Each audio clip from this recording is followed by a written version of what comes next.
சத்திய வேதபகுதி பரிசுத்த மத்தேயு சுவிசேஷம் 8ஆம் அதிகாரம் நாம் வாசித்து கேட்டோம். நீதிமொழிகள் 1:23. நீதிமொழிகள் 1:23. என் கடிந்து கொள்ளுதலுக்கு திரும்புங்கள். என் கடிந்து கொள்ளுதலுக்கு திரும்புங்கள். இதோ என் ஆவியை உங்களுக்கு அருளுவேன். என் ஆவியை உங்களுக்கு அருளுவேன். என் வார்த்தைகளை உங்களுக்கு தெரிவிப்பேன். நம்முடைய நாமத்திற்கு வாழ்த்துக்கள். அப்படி என்ன சொன்னாங்க? என்ன சொன்னாங்க? நீதிமொழி ரைட்டர் என்ன சொன்னாங்க? ஆண்டவருடைய பிள்ளைகள் நாம் எப்போதும் தேவனுடைய வார்த்தைக்கு தீவுகள் காத்திருக்கிறோம். யாருடைய இதயங்கள் நொந்திருக்கிறதோ, யாருடைய இதயங்கள் வேதனைப்பட்டுக் கொண்டிருக்கிறதோ அவர்கள்தான் தேவனுடைய வசனத்தை காத்துக் கொண்டிருப்பார். கொடுப்பவர்கள் அவர்கள் இடிக்கத்தக்கவர்கள். தீவுகள் காத்திருக்கிறோம், அதனை வாஞ்சியாக இருக்கப்படுது. ஆகவே அந்த ஆண்டவருடைய வார்த்தைகள் எப்படி கடிந்து விடுதலை கடிந்து விடுதலுக்கு திரும்புவது ஆசீர்வாதத்திற்கெல்லாம் எப்போதும் ஆண்டவருடைய சமூகத்திற்குள்ளே யார் ஒருவர் உன்னை கடிந்து கொள்கிறார்களோ அங்கே உன்னுடைய நட்பு இருக்க வேண்டும். கடிந்து கொள்ளுதலை இருக்கிறவன் நாசம் அடைவான். அது அந்த வார்த்தை, இந்த கடிந்து கொள்ளுதல் என்கின்ற வார்த்தை இங்கே வருவது. திருவசனத்தை அவமதிக்கிறவன் நாசம் அடைவான். இந்த திருவசனம் என்கின்றது அந்த கடிந்து கொள்ளுதலோடு கூப்பிடுகிறார். கடிந்து யார் உன்னை கொள்கிறார்களோ, கடிந்து கொள்கிறார்களோ அவர்களுக்கு என்ன செய்யணும்? நேசிக்க கற்றுக்கொள்ள வேண்டும். கடிந்து கொள்ளுதலை இழந்தவர்கள் ஏன் கடிந்து கொள்கிறார்கள்? நீ ஒரு செயலுக்கு மாறுத்தரத்தை கற்பிக்கின்ற பொழுது, ஒரு செயலுக்கு வேறுபட்டு நீ நடக்கின்ற பொழுது கடிந்து கொள்கிறார். ஆகவே அந்த கடிந்து கொள்வதற்கு என்ன செய்ய வேண்டுமா? திரும்ப வேண்டும். இதுவரைக்கும் நீ திரும்பாமல் போய்கொண்டே இருக்கிறான். புகழ்ச்சியை மாத்திரம் கேட்டுக் கொண்டு உன்னை யார் பாராட்டுகிறார் அவர்களை மட்டும் தேடிக்கொண்டு ஓடிக்கொண்டே இருக்கிறதே, அந்த பழக்கத்தை மாற்றி இப்படி திருப்பிக் கொள்ளுங்கள். கடிந்து கொள்வதற்கு திரும்புங்கள். அடுத்து என்ன சொல்கிறார்? அப்படிப்பட்ட ஆட்களுக்கு தான் யார் ஒருவன் கடிந்து கொள்ளுதலை அவர்கள் பவ்யமாக ஏற்றுக்கொண்டு அந்த வழிகளுக்கு வருகிறார்களோ, திரும்புகிறார்களோ அவர்களுக்குள்ளதான் தேவனுடைய ஆவி பிரவேசிக்கும். சத்துணவு எனும் முத்திரைகளோ வஞ்சனை உள்ளது. நீதிமான் அடிக்கும் அடிகளோ உண்மை உள்ளது. அவன் அடிக்கின்ற அடி உண்மை உள்ளது. ஆனால் சத்துருக்களிடம் முத்தங்களோ வஞ்சனை உள்ளது. பத்தியா? இந்த முத்தமிடுவதை போல பேசுவது, கடிந்து கொள்ளாமல் அவர்களை வாழ்த்துவதை போல பேசுவது, இதையெல்லாம் என்னவா? சத்திரிகளும் முத்தங்களோ வஞ்சனை உள்ளது. இந்த வலுவலு பேசிட்டு போறதையெல்லாம் ஏற்றுக்கொள்ளாது, அது வஞ்சனை உள்ளது. நீதிமான் அளிக்கும் அடிகளோ உண்மை உள்ளது. ஆகவே ஆண்டவர் நாம் கடிந்து கொள்ளுதலை யார் வெறுக்காமல் இருக்கிறார்களோ அவர்களிடத்தில் தேவனுடைய ஆவி பிரவேசிக்கும். எப்பொழுது தேவனுடைய ஆவி பிரவேசிக்குமா? ஆண்டவருடைய ஆவியை அவர் அருள்வார். கர்த்தருடைய ஆவியை நமக்கு அருள்வார். நாம் கடிந்து கொள்வதை வெறுக்கக்கூடாது. அதை அதன் இடத்திற்கு திரும்ப வேண்டும். அப்படி திரும்புகின்ற போது என்ன கிடைக்குமா? தேவனுடைய ஆவி. ஏன் சொல்றது வேற மாதிரி புரியலையோ கேட்டனா? என்ன வந்து ஒரு வார்த்தையை குறித்து கேட்டேன் ராஜனிடத்தில். எங்க அந்த வார்த்தையை நீ சொல்ல அப்படின்னு கேட்டேன். அந்த வார்த்தையை குழப்பி அன்னியா எதற்கு அந்த வார்த்தையை சொன்னான்? நான் நிறைய நாள் பாடியிருக்கிறேன், கேட்கின்றேன். நான் அந்த அனனியாவை குறித்து எங்கு கண்டித்தார், எப்பொழுது கண்டித்தார் என்றால் எனக்கு தெரியாது. அதை நான் கடந்த நாட்களில் நடத்தேன். அதை திருப்பி நேற்று ஒரு பாட்டும் பாடினேன். அந்த பாட்டை பாடிவிட்டு நான் ராத்திரி அந்த ராஜனாக அந்த கேள்வி எழுப்பி அந்த வார்த்தையை கேட்டேன். நான் திருப்பி கேட்டேன், நீங்க அதை சொல்லி சொல்லி அந்த வார்த்தைக்கு ஒரு முடிவும் இல்லை, ஒரு அவகாசம் இல்லை. எப்படி நாம் அவருடைய, ஏன்னா அவரை சொல்லி குற்றம் இல்லை, அவருடைய வாழ்கின்ற வாழ்க்கை தெளிவற்ற வாழ்க்கை, தெளிவற்ற வாழ்க்கை. ஆகவே மறுபடியும் திருப்பி சொன்னேன். அவர்களுக்கு மறுபடியும் திருப்பி சொல்றது எனக்கு ஒரு குழப்பமாயிருக்கு. ஆண்டவருடைய பிள்ளைகளாக இருக்கிறான். இது ஒரு கடிந்து விடுதலை வெறுக்காதிருந்தோம். அதற்கு திறப்புகள் இந்த வார்த்தையை மறுபடியும் வாசிக்கிறோம். கடிந்து கொள்ளுதலுக்கு திரும்புங்கள், கடிந்து கொள்ளுதலுக்கு திரும்புங்கள், என் ஆவியை உங்களுக்கு அருளுவேன். எப்பொழுது அவன் கடிந்து கொள்ளுதல் போது உணர்கிறான், ஐயோ இந்த பாடு இந்த தப்பை நான் மறுபடியும் நான் செய்ய மாட்டேன் என்று அவன் சொல்லுகின்ற போது அவன் உணர்கிறான். அவர் அப்படித்தான் சொல்லுவார், நீ போயிட்டா நீ உங்களோட வழிக்கு தான் நீ முதல்ல போயிட்டு இருக்க, நீ ஆபத்தில் சிக்கிக் கொள்வார். அப்ப நீ சரீரத்தை மீட்டலாம் என்று கையை ஈட்டுகிற போது மறுபடியும் அவர்களை காயப்படுத்தும். நீ அந்த குளிக்கையே இருக்கிறப்பா எழுந்து வர முடியாது. ஆகவே ஆண்டவருடைய நாமத்தை பார்க்கிறோம். இதோ என் ஆவியை நான் அருகிறேன். கடிந்து விடுதலை ஏற்றுக்கொள்வது, ஐயோ எனக்கு போல நான் பேசுவேன், நான் மனதில் செய்யக்கூடாது. அப்ப தேவனுடைய ஆவி உனக்கு கிரியை செய்ய ஆரம்பிக்கிறது. என் ஆவியை உனக்கு அருகிறேன். அடுத்தது, என் வார்த்தைகளை உங்களுக்கு தெரிவிப்பேன். அப்பொழுதுதான் நீ என்னைக்கு உணர்வடைகிறாயோ அப்பொழுது ஆண்டவர் அவருடைய வார்த்தையை சொல்லுவார். கண்ணைக்கு ஆவியை ஊற்றிட்டு அப்புறம் அவருடைய வார்த்தையை கொடுக்கிறார். என் வார்த்தையை உங்களுக்கு நான் அருகிறேன். எவ்வளவு ஒரு சின்ன வார்த்தையா, சின்ன வசனம் தான். இதில் எத்தனை ஆண்டவர் நீதியை வெளிப்படுத்துகிறார் என்று பார்க்கிறோம். ஒரு சின்ன வசனம் ஆண்டவர் எவ்வளவாக அந்த நீதியை கொடுக்கின்றார். இன்றைய நாளில் அந்த மத்தியை நான் சுவிசேஷம் எட்டாவது நாம் வாசிக்கலாம். மலையிலிருந்து இறங்கின பொழுது அவர் திரளான ஜனங்கள் அவருக்கு சென்றார்கள். ஆண்டவருடைய நாமத்தை பார்க்கிறோம். ஆண்டவராமே அந்த மலையிலிருந்து கீழே இறங்கி வருகிறார். அடிக்கடி மலைக்கு போகிறார். எதற்கு போகிறார்? தனிமையை இருக்கும். எதற்கு தனிமையை போகிறார்? அவர் நான் தனிமையாக இருக்கவில்லை என்று அவர் சொல்கிறார். கிறிஸ்து என்ன சொல்கிறார்? நான் தனிமையாக இருக்கவில்லை என்று சொல்கிறார். அப்படி என்றால் அவர் போல இருக்கிறது யார்? யோசிப்போம். எதற்கு அந்த மலைக்கு இருக்கிறார்? எதற்கு? இன்னைக்கு நம்ம செல்லத்துக்கு தனித்தனியா போறோம். நீ எதுக்கு போற? எதுக்கு போற சொல்லுங்க. ஆண்டவர் அவர் மலைக்கு போனார். அவர் தனிமையாக இருக்கவில்லை என்று அவர் சொல்கிறார். அப்படி என்றால் அவர் தனிமையாக இருப்பதெல்லாம் அந்த மலையில் அவருக்கு என்ன வேண்டும்? யோசித்து பாருங்கள். என் பிதாவோடு பேசுவதற்கும், பிதாவோடு உறவாடுவதற்கும், என் பிதாவோடு சஞ்சரிப்பதற்கும் அவர் அங்கே போகிறார். அவரிடத்தில் கேட்டுவிட்டு அவர் எல்லாவற்றையும் வாங்கிக் கொண்டு கீழே மலைக்கு வருகிறார். ஜனங்கள் எல்லோரும் பின்னாடி இருக்கிறார்கள். ஒருவருக்கோடு முன்னாடி இருக்கிறது. காரணம் எல்லாம் உலகத்தால் சிக்கப்பட்டு, உலகத்தால் அழிக்கப்பட்டு, உலகத்தால் அடைக்கழிக்கப்பட்டு பின்னாடி இருக்கிறார்கள். இப்ப யாரு திரும்ப வேண்டும்? என் தேவாதி தேவனாக கிறிஸ்து மாத்திரமே அவரை திரும்ப வேண்டும். அவரிடமாக திரும்ப வேண்டும். இவர்கள் திரும்ப போவது கிடையாது.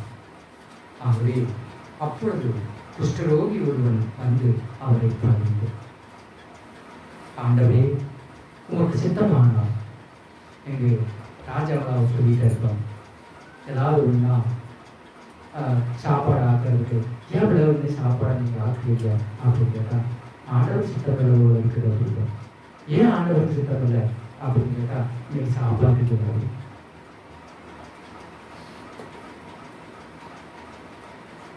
ஒரு தேவனுடைய பிள்ளைகள், தேவனுடைய பிள்ளைகள் சொல்லுகிறார். ஏன்னா அடிக்கடி நான் தான் போயிட்டு இருக்கேன். இவங்க ஜபமாக அதெல்லாம் பண்ணிட்டு இருப்பாங்க, அவங்களாம் நல்லா பேசிட்டு இருக்கோம். ஆனால் யார்கிட்ட அந்த வார்த்தையை சொல்ல மாட்டேன். நான் கேட்பேன், என்ன வீட்டுக்கு இருக்கணும் அப்படின்னு சொல்கிற வார்த்தைகள். ஆனாலும் அந்த பிடிஜரிசி காணிக்கையை ஆண்டவருக்கு வச்சிருப்பாங்க, அதை தொடவே மாட்டாங்க. அந்த இடத்துல இன்னைக்கு எடுத்து போட்டு ஆகுங்க, அடுத்த நாள் அவங்க எடுத்து போட்டுக்கலாம் அப்படின்னு சொன்னால், இது ஆண்டவருக்கு வச்சோம், இது ஆண்டவருக்கு வச்சோம் தொடங்க பரவாயில்ல. அந்த ஏதோ ஒரு வேலைக்கு பார்க்கலாம். உடனே சாயந்தரமான ஒரு கோவில் நடவடிக்கை கூப்பிடுவாங்க. உடனே அலாம் ஒரு 2 ரூபா கொடுப்பாங்க. அதுக்கு போய் அரிசி கம்பு வராது அவங்க சாப்பிட செய்யும். அப்புறம் சொல்லுவாங்க, பற்றி ஆண்டவர் சுத்தமானதுனால நமக்கு ஒரு வேலையை கொடுக்கும். ஆண்டவரை பெற்றிருக்கிறேன். தேவனுடைய பிள்ளைகள் தீவுகள் காத்திருக்கிறது. எத்தனை கஷ்டங்கள் வந்தாலும் எத்தனை துன்பங்கள் வந்தாலும் தேவனை சந்திப்பார். ஆண்டவர் அவர்களை சந்தித்தார். இன்றைக்கு வேண்டி அவர்கள் எத்தனை துன்பங்கள் துக்கங்கள் வேதனைகள் வந்தாலும் ஒரு நாளும் தேவனை ஒரு நாள் மனஸ்தாபத்தோடு அவர்கள் பேசியிருக்கிறார். அந்த பாடசாலையில் நாங்கள் வளர்ந்திருக்கிறோம். துன்பம் துக்கம் வேதனை பாடுகள் சஞ்சலங்கள் வருத்தங்கள் அத்தனை தோட்டத்துக்கும் சொத்துக்கும் முறைகளாக இருந்தாலும் கூட அந்த தங்கா ஒரு கேரளாவோடு கொடுக்க மாட்டேன். நான் ஆட்டை பிரிச்சு எறிவது மரத்தை பிரிச்சு எறிவது பெருசாக அடக்குவோம் அடக்குவாங்க. நமக்கு அது தெரிஞ்சு இருக்கிற நிலைமைக்கு அவங்க அப்படி செலுத்திருக்கிறாங்க. எல்லாம் பண்ணுறாங்க. ஒன்றும் கொடுக்க மாட்டேங்கிறாங்க. ஒரு ஒரு சட்டை எடுத்தேன். அந்த சட்டை 60 பைசா ரொம்ப பெருசு. அன்னைக்கு 4 ரூபா ஒரு கூட சட்டை. அப்புறம் கொள்ளை கொடுத்தேன். ஆயா இது தைச்சு கொடுக்குறாங்க. டேய் எனக்கு தைக்க தெரியும், நீ தெரிய எனக்கு அது தைச்சு கொடுத்தாகும். இல்லைப்பா நீயும் கொஞ்சம் கஷ்டப்பட்டு அதை வாங்கிட்டு வந்துருக்கேன். ஆனால் நான் வேற மாதிரி தைச்சிட்டேன். நீ எப்படி போடுறது? நீ தெரியல தெரிய அது வேற மாதிரி போனாலும் சரி, அது எப்படி போனாலும் சரி. அந்த மாதிரி அது சொன்ன மாதிரி அந்த ஒரு கை பெருசு ஒரு வயசு வச்சு எல்லாரும் கேவலம் இது நல்லா இருக்குங்கப்பா, வச்சுட்டு நல்லா கேட்க சொன்னேன். எனக்கு இதுதான் புரியுது. உடனே அந்த பிள்ளை என்ன செஞ்சாங்கன்னா மறுபடியும் அடுத்த வாரம் போய் புரியுது வந்து சந்தையில எடுத்து வச்சுருக்காங்க. திட்டுன்னு புரிச்சு உங்களுக்கே ஒன்றும் கஷ்டப்படுறீங்க, எனக்காக ஒரு துணி எடுத்துட்டு வந்தீங்க. தேவனுடைய பிள்ளைகள் அடுத்தவருடைய நலனையே உருவாக்கி கொண்டிருப்பார். அதுதான் எங்களுடைய அன்றைய நாளினுடைய வாழ்க்கை. அந்த வாழ்க்கையில் தான் எங்களுடைய வாழ்க்கை ஓட்டம் ஓடிக்கொண்டே இல்லை. ஆண்டவருடைய கிருபையானது, கர்த்தருடைய கிருபையானது தன்னுடைய துன்பத்திலும் துயரத்திலும் வேதனைகளிலும் தேவனுடைய சமூகத்துக்குள்ளேயே அவர்கள் வெளிச்சப்பட்டு கொண்டிருந்தார்கள். அவர்கள் எவ்வளவோ துயரப்படுத்தினார். இப்பவும் கூட அந்த வீட்டை கட்டி கூட அந்த வீட்டுக்கு எல்லா படத்தையும் அவர்கள் கொடுத்து கொண்டே இருந்தார். செலவு எல்லாத்துக்கும் நம்ம காலை எல்லாமே கொடுத்தார். அந்த வீடு நாங்கள் எடுத்து வந்ததை விட்டார். பூச்சின சட்டம் போட்டுட்டேன். அவன் தம்பி போயிட்டாரு. நண்பர் இவர் விட்டார். இவர் ஒன்றும் தெரியாத ரெட்டை உட்காந்துட்டாரு. அப்படி சட்டம் போட்டுக்கிறார். துணியாக செய்து ப்ரேயர் பண்ணுறது ஒன்று கூட அவருக்கு சமையை வச்சுட்டு விட்டேன். அவங்க இடத்துல அவங்க வீட்டு கட்டணும். ஆண்டவருடைய என்ன வந்தாலும் சரி அவர்கள் ஆண்டவருக்காகவே ஜீவிப்பார். அதுதான் நான் கற்றுக்கொண்டது வளர்ந்த விதம். அதுதான் தேவனாகிய கர்த்தர் நம் இடத்தில் வாசம் செய்கிறார். அந்த நிலையில் இவர் மலையிலிருந்து இறங்கினார். தேவனோடு பேசிக்கொண்டிருந்த கீழே மக்கள் அவருக்கு பின் சென்றார். இது ஒரு குஷ்டரோகி அந்த இடத்துக்குள்ளே வருகிறார். அவர் சொன்னார், ஆண்டவர் அவரை முதல் பண்ணிடுவார். அந்த குஷ்டரோகி என்ன செய்யலாம்? ஆண்டவர் பணிந்து ஆண்டவரே. ஏனென்றால் எல்லா மக்களும் அவரை வெறுத்திருக்கிறார். எல்லா மக்களும் அவர் பக்கத்தில் வருவதற்கு பயப்படுகிறார். ஆகவே ஆண்டவருடைய நாமத்தை பார்க்கிறோம். அந்த பணிந்து ஆண்டவரே உமக்கு சித்தமானால் நாம் என்ன செய்வோம்? எனக்கு உடனே சுகப்படுத்துன்னு சொல்லுவோம். உடனே எனக்கு சந்தோஷத்தை கொடுக்கும், எனக்கு பணத்தை கொடுக்கும். ஆனால் யாரிடத்தில் ஒரு கிருபை அந்த வெளிப்பட வேண்டுமோ அவர்கள் எல்லாருக்கும் பணியோடு இருக்கும்.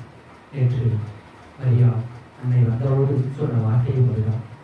நானும் ஒரு நீரிலே கரைக்கப்பட்டிருக்கின்றா, தண்ணீரிலே கலக்கப்பட்டிருக்க ஒரு தோஷம் கூட நான் எதற்கும் உதவாத காரியம், பாவத்தையும் பழியும் சம்பாதித்து நான் வாழ்ந்து கொண்டிருக்கேன். என்னை கூட காவிரியை நோக்கி தேவனால் ஆசீர்வதிக்கப்பட்டு கிருபை பெற்றோடே என்று சொல்லும் போது நான் இதற்கு எம்மாத்திரம். நான் எம்மாத்திரம் மனிதர்களே எல்லாவற்றிலும் கீழான ஒரு பெண். இப்படிப்பட்டிருக்கிற ஒரு பெண்ணை பார்த்து ஏதோ காவிரியில் தோறும் வந்து பிதாவின் சத்தத்தின்படி இறக்கி வந்து என்னை அவர்கள் ஆசீர்வதிக்கும் போது அதுக்கு நான் எல்லாத்திலும் என்று கேட்டார் சொன்னார். அப்படிப்பட்ட துயரத்திலே வாழ்கிறவர்கள் கூட தன்னை உணர்ந்தார் நாம் எப்படி. ஆகவே அவர் அந்த அம்மா அந்த வார்த்தைகளை சொல்லுகிற போது நான் விரும்பி குழம்பி போயிற்று. அந்த வார்த்தையை நான் இடத்திலே குழம்பியாயிற்று. தாழ்வையா ஒரு மலைக்கு நாம் கொண்டு சேர்த்துக்கிறது. அந்த குஷ்டமோகி ஆண்டவருடைய சமூகத்திற்கு பண்ணிட்டான். அடுத்த வார்த்தை சொல்கிறான், ஒரு நல்லோருடைய தலைவாசலை தலை புரியும் நல்லது. அவள் கொட்டுதல் எனக்கு இது பணியை போல இருக்கின்ற ஆசீர்வதிக்கப்பட்டது. கடிந்து கொள்வதிலும் நீதிமன்றங்களுக்கு தலைவணங்கி போவதும் நாம் ஆசீர்வதிக்க உயர்ந்தற்கு வருவதற்கு நமக்கு ஒரு வழியாக இருக்கிறதை நாம் பார்க்கிறோம். அந்த குஷ்டரோகி சொல்கிறார், உமக்கு சித்தமான நாம் எவ்வளவு தப்பு செய்திருப்போம், எவ்வளவோ கடினமான வார்த்தைகளை வெளியே கொண்டு வந்திருப்போம், எவ்வளவோ நிலைகளை நாம் வெளியேற்றப்பட்டிருப்போம், எல்லாரும் நம் மனங்களுக்குரிய பேசியிருப்போம். இதை எல்லாவற்றையும் வெளியேற்ற கொண்டு ஆண்டவருடைய சமூகத்திற்குள்ளே போகிறான். உமக்கு சித்தமானால் என்னை சுத்தமாக ஒரு மாலையாக ஆண்டவருடைய சமூகத்திற்குள் எவ்வளவாய் அவன் தன் பணியை காட்டுகிறான். ஆண்டவருடைய நாமத்திற்கு மகிழ்வாகட்டும். சங்கீதம் 119 அதிகாரம் 143 வசனத்தை வாசிக்கலாம். சங்கீதம் 119 143 அதிகாரம்.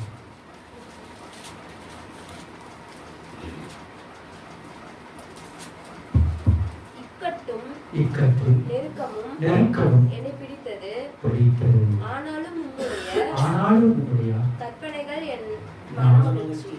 ஆண்டவருடைய வார்த்தைகள் என்ன இக்கட்டு வந்தாலும், என்ன நெருக்கம் வந்தாலும், என்ன கஷ்டம் வந்தாலும் எல்லாம் பிடித்தது கூடிய கூட ஆண்டவர் மகிழ்ச்சியா. ஆண்டவருடைய வார்த்தை அவருடைய யோகத்திற்கு மனமகிழ்ச்சியை கேட்கிறது. ஆண்டவருடைய வார்த்தை இருக்கிற போது அந்த இக்கட்டு எங்கே போனது?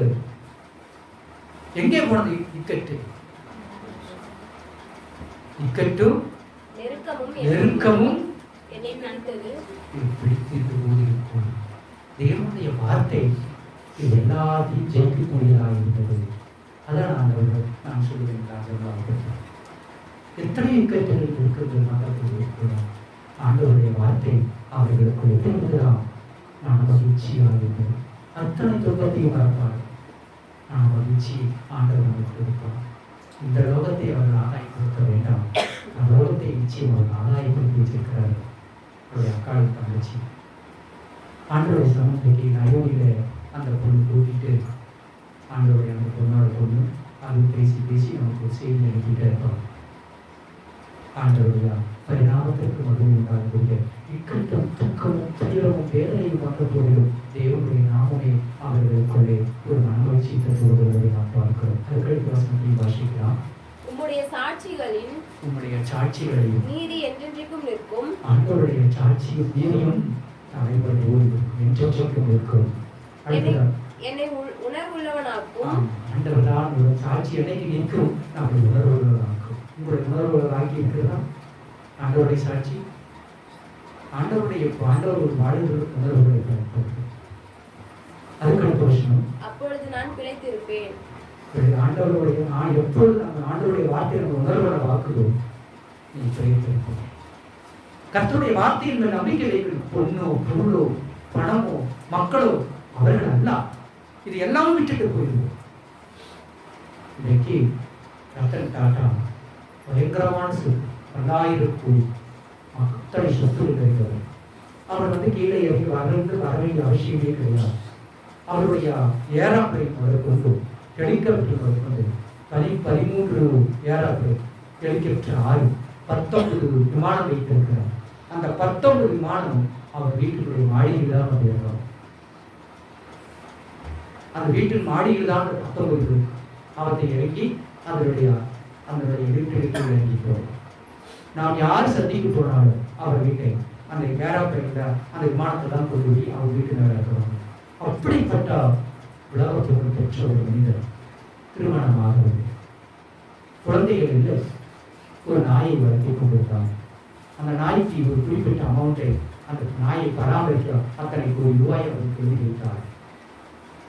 கீழே அவர் மீது அந்த சொத்து இத்தனை 10,000 கோடி சொத்துகள், அத்தனை ஃபேக்டரிகள், மில்லுகள் இத்தனை இருக்கிறது, என்ன செய்வது? ஆகவே அவருடைய தம்பியோட மருமகள் கூப்பிட்டு, அவருடைய தம்பியோட மருமகளை கூப்பிட்டு, இந்த சொத்தியெல்லாம் நீ பராமரித்துக்கொள். எத்தனையோ அனாதைகளுக்கும் ஆதரவற்றவர்களுக்கும் செய்திருக்க போகிறது கூட இன்னும் அதிகமாக செய்யவில்லையே என்று மனவர் சொல்லிக்கொள். அதையும் நிறைவேற்றி இதையெல்லாம் பாதுகாத்துக்கொள் என்று சொன்னார். அவருடைய மன வருத்தம்னா, இன்னும் ஆதரவற்றோடு நான் இன்னும் செய்யவப்பா, இன்னும் நிறைய செய்யாமல் போய்விட்டேனே என்று அந்த மனவருத்தத்தோடு அவர் மறுத்து சொன்னார். அந்த அணுக்கள் மனவர் எனக்கு குழந்தை இல்லையே, நான் கல்யாணம் முடிக்கலையே, நான் வீணா போயிருக்கேன், என் சொத்தை யாருக்கும் எழுதி வைக்கலையே, இந்த எண்ணமெல்லாம் அவருக்கு இன்னும் ஆதரவற்றோடு நான் செய்யவில்லையே என்கிறார். அந்த மனவருத்தத்தை மாற்றம் அவருக்கு நிறைவேற்றப்பட்டார். ஆண்டவருடைய பிள்ளைகளாக இருக்கிறது எத்தனை கொடுக்கிறார். இப்போ நம்ம 144 வசனம் வாசிக்கும் போது என்ன கொடுத்தார்? சங்கீதம் 119:144 ஆண்டவருடைய சாட்சிதான் என்றென்றைக்கும் நின்று ஆண்டவருடைய உணர்வே ஆட்களுக்கும் நமக்கு உணர்வை ஆக்கும். அடுத்ததாக அப்பொழுது நான் பிழைத்திருப்பேன். நம்ம ஆண்டவருடைய வார்த்தை என்னைக்கு நம்மை வந்து உணர்வுல வாக்குதோ அன்னைக்கு நீ பிழைத்திருக்கிறார். ஆண்டவரை இந்த செய்யோரை ஏற்றுக்கொண்டாவே ஆண்டவரை ஏற்றுக்கொண்டதான். நீ மக்களிடத்தில் எவ்வளவு அன்பாக நீ பழகுகிறாயோ அதை ஆண்டவரிடத்தில் நீ பழகி இருக்கிறாய். மக்களை எல்லாம் நீ தூசித்து எரிஞ்சிட்டு போயிருந்தீனா அப்புறம் நீ ஆண்டவரை அப்படித்தான் செய்து கொண்டிருக்கிறார். நம்மளோடு வாசம் செய்கிறது தேவதூதன். அப்போஸ்தலராகிய பவுலியர் அழகாக எழுதுகிறார், அறியாமல் தேவதூதனை பணிந்து பூஜித்து கொண்டு உபசரித்து கொண்டு. அந்த தேவதூதன் அறியாமல் நாம் உபசரிக்கிறோம் என்றால் அந்த தேவதூதனை எங்கிருந்து வந்தார்கள்? இந்த நமக்குள்ளே இருக்கிற கண்கள் அந்த அன்பாக காணாத இருக்கிற தேவனிடத்தில் எப்படி அன்பாக இருப்பார்? ஆகவே அந்த உருவத்திலே வருவார். மனித உரிமைத்திலே தேவர்கள் நடமாடி கொண்டிருக்கிறார்கள். அவர்களை நாம் கடன் செய்ய வேண்டும், மதிக்க வேண்டும், அன்பாக பழக வேண்டும், அவர்கள் கேட்டவை நாம் செய்து கொண்டிருக்க வேண்டும். அதைத்தான் தேவன் அந்த இடத்தில் எதிர்பார்க்கிறார். ஆண்டவராக கர்த்தர். ஆகவே இந்த குஷ்டரோகி கேட்கிறார், ஆண்டவரே உமக்கு சித்தமானால் என்னை சுத்தமாக்கும் ஆகும் என்று கேட்டார். என்னை சுத்தமாக்கு என்று கேட்கிறேன். உம்முடைய இருதயத்திற்குள்ள என்னை பிழைக்க வைக்க வேண்டும் என்ற எண்ணம் உனக்கு இருந்தால் என்னை செய்கிறார். உணர்வு வருகின்ற போது நீ விடுவிக்கப்படுகிறார். நாம் போய் ஆண்டவரை சந்திக்கக்கூடிய நாம் எப்படி வாழ்கின்றோம் என்பதை அறிந்து கொள்வதற்காக தேவன் நம்மிலே வாசம் செய்கின்ற ஒவ்வொரு நிமிடம் நீ உணர்வடையும் போது நீ பிழைத்திருப்பார். அடுத்ததாக அடுத்த வாசம் அவர் சொல்கிறார், எனக்கு சுத்தம் உண்டு. அடுத்த ஆண்டவர் சொல்கிறார், இயேசு தனது கல்வியை நீக்கி அவனை தொற்றுவார். யாருக்கு தொட்டா? நீ தொடுவியா? இங்க இருக்கிறீங்களா? தொடுவீங்களா? குஷ்டரோகியை போய் யாராவது தொடுவீங்களா? ஓர போயிடுவீங்க. ஒரு வீட்டிலே ஒரு பெரிய காரியமாகி இருக்கு, போயிருக்கு. அங்கே ஏற்கனவே வலத கால் எடுக்கப்பட்டிருக்கு. சரி, நாங்கள் அன்றைக்கு கோயம்புத்தூர் இருந்ததுனால போக முடியாமல் போயிடுச்சு. சரி போகலான்னு சொல்லிட்டு போன வாரம் அந்த வீட்டுக்கு பெரிய காரியத்துக்கு போயிருந்தேன். எனக்கு ஏற்கனவே அந்த கால் எடுத்தனால என் பையனோட கல்யாணத்தை கூட நான் கூப்பிட்டு எங்களோட ஃப்ரெண்ட் அவர் எங்கள் ஆஃபீஸில், அதனால கூப்பிடல. எப்படி நம்ம இப்படி பார்க்கறது, இப்படி வர்றது. சரி சரின்ட்டு போனோம். ஒரு மனைவிக்கு உடல்நிலை சரியில்லை. அதை கொண்டு ஒரு ஆஸ்பத்திரியாவது சேர்த்துருக்கலாம். கொண்டு போய் சேர்த்து அப்படி காடு ஏகத்துக்கு கிடக்கும். எல்லாம் வயிற்றுதான். ஒரே பையன், அது ஒரு பேக்கு. அந்த சொல்லி அந்த அம்மா வந்து போய் மறைச்சி போச்சு. இவருக்கு ஏற்கனவே ஒரு காடு எடுக்கப்பட்டிருக்கு. ஆனாலும் அந்த காசின் மேலே அவ்வளவு ஒரு சின்சியராக இருக்கிறார். ஒரு செல்போன் ரீசார்ஜ் 300 ரூபா. அது எப்படி 300 ரூபா வரும்? 200 ரூபா ஆகும். அந்தது எனக்கு போகும். ஏன்னா 1 லட்ச ரூபாய் எடுத்துட்டு போய் ஒரு செல்லுங்க ஒரு சார்ஜ் வாங்கிப்பார். எதுக்கு பிச்சைக்காரதாமா நீ வந்து 300 ரூபாய்க்கு இத்தனை பேசிட்டு இருக்கிற அப்படின்னு அவர் கேட்டு அப்புறம் என்னோட வந்தவர் அப்புறம் அதுதான் பாரு அப்படின்னா, அதுதான் பாரு என்ன அப்படி பண்ணிட்டு இருக்கிறது அப்படி. அப்புறம் அவர் தம்பி இன்னும் 2-3 வார்த்தை அவர் பேசணும், கடுமையாக பேசணும். இன்னும் சார் நல்லா பேசுறாரு அவரை அப்படி. அவங்க தம்பி சார் நல்லா பேசுறாரு அவர். என் தம்பி எப்போவுமே நீ இப்படி எல்லாம் பேசிட்டு இருப்பாரு ஆஃபீஸுக்கு போகணும். அப்போ நான் சொன்ன எடுத்து வார்த்தை என்னைக்கு மாறி இருக்கிறீங்க, எத்தனை செல்வங்கள் விட்டால் தனக்காக கூட செலவழிக்காம போகிறார். நாளைக்கு என்ன செய்வேன், அந்த பயனிடத்துல ஒரு 100 ரூபா நோட்டு எடுத்து கொடுத்து இப்போ என்னடா அவனுக்கு தெரியாது. நாளைக்கு இந்த சொத்தை பராமரிக்கிறீங்களா? ஒரு மாதம் அவருக்கு சேலரி 1 லட்ச ரூபா வந்தாலும் கூட அது இல்லாத கமிஷன் 80,000 வாங்கிட்டு இருக்கார். தோட்டத்தில் அவர் அந்த தோட்டம் முழுவதும் அவருக்கு அறிவு வச்சிருக்காரு. இப்போ விட்டுனா 1 லட்சம், அவங்க 5 லட்சம் 60 லட்ச ரூபா கம்மி. அவ்வளவு பணம் இருக்கிறது. ஆனால் ஒரு 100 ரூபா பணத்தை ஒரு 10 ரூபா 10 பணத்தை கொடுத்தா அந்த பையனால அது வேணாம் முடியும். இப்படிப்பட்ட உள்ளம் இருக்கிறது. எப்பவுமே தன் விரும்பியை மாற்றிக்கொள்ள முடியாது, பழகிட்டாங்க. என்ன சொன்னாலும் சத்திய வசனத்தை கேட்டாலும் கேளாதவர்களை கொடுப்பாரு.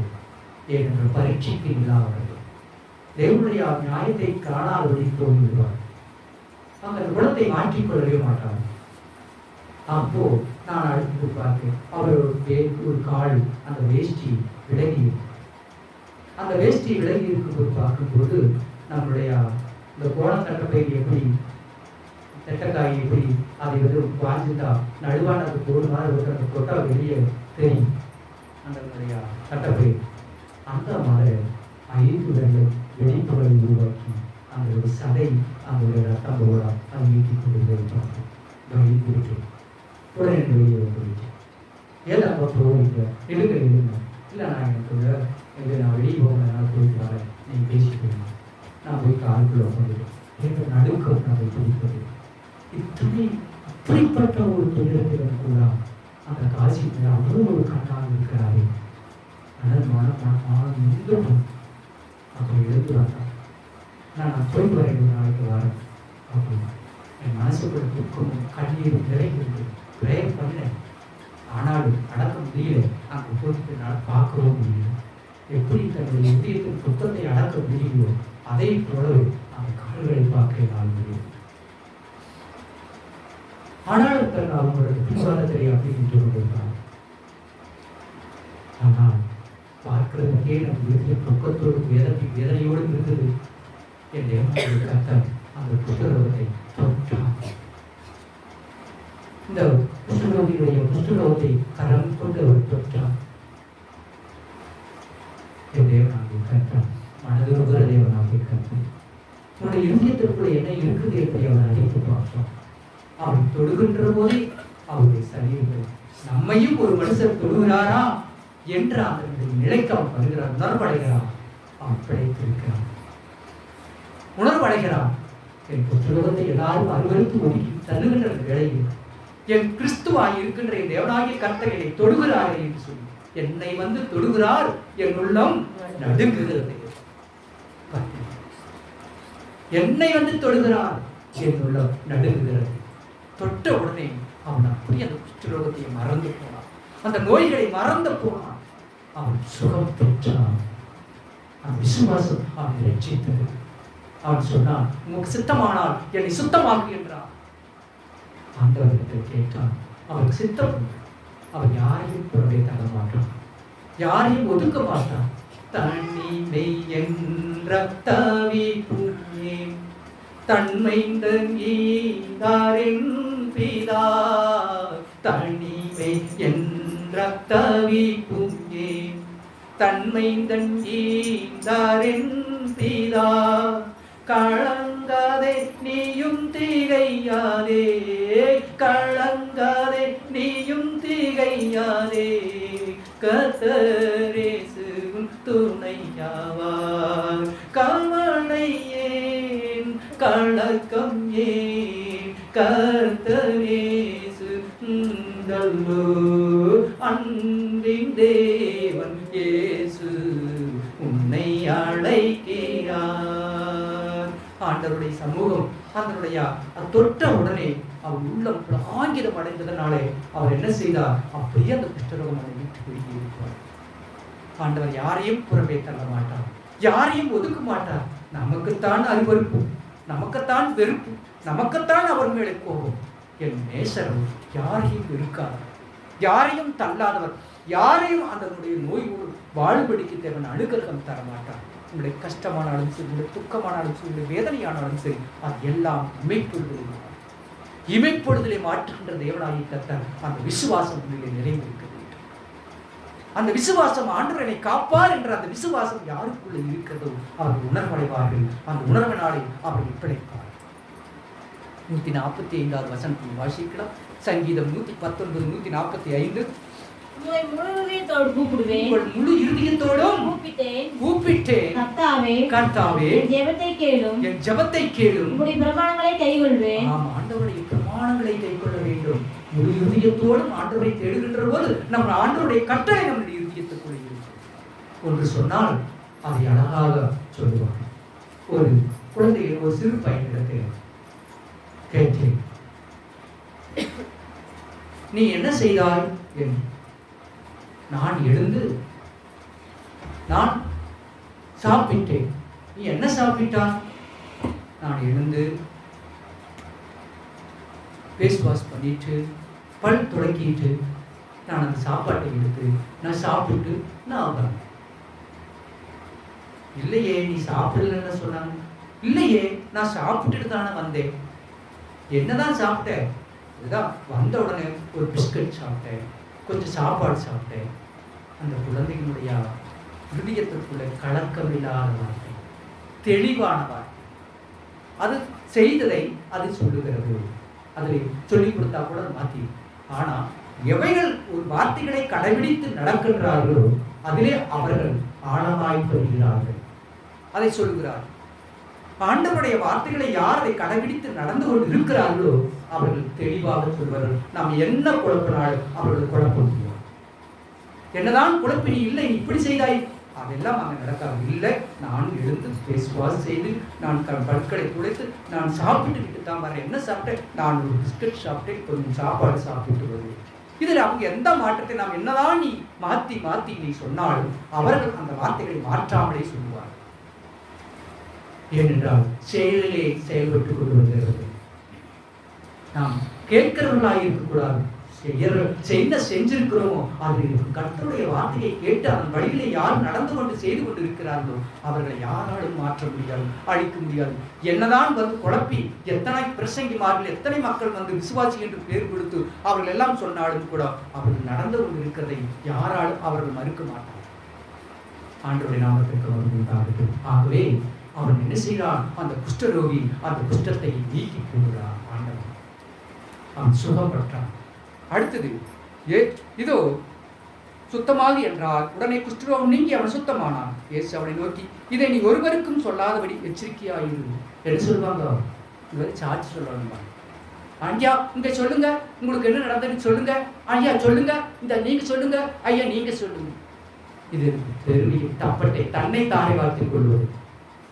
இவர் செஞ்சாரா, இவர் போய் சொல்லணும், இவர் வந்து அதை கேட்கணும். நாலு இப்படி தன்னை பிரபலையப்படுத்திக் கொள்வதற்கு இருக்கின்ற மக்கள். ஆனால் ஆண்டவர் என்ன சொல்கிறார்? இது யாருக்கும் நீ சொல்லாத ஒழிப்பான்.